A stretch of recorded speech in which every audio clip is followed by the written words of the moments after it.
दाइ एउटा ग्यास दिनुहोस् न। आज ग्यास सकियो, भोलि आउनुहोस्। तर घरमा खाना पकाउने ग्यास नै छैन, के गर्ने? स्टकै छैन। यी सबै एलपिजी ग्यासभित्र लुकाउँ। के तपाईँ पनि कतै कालोबजारी त गरिरहनु भएको छैन?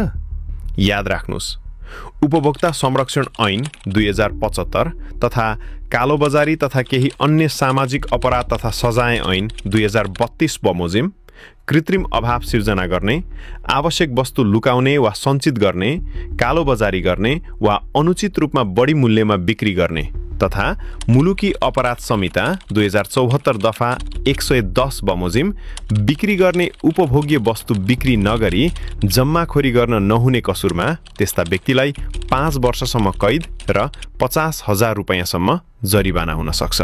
यस्ता कार्य कानुन विपरीत हुन्। यस्ता गैर कानुनी कार्यमा कोही संलग्न भएको देखेमा चुप लागेर नबसौं। सम्बन्धित निकाय वा नजिकैको प्रहरी कार्यालयमा जानकारी गराउनुहोस्।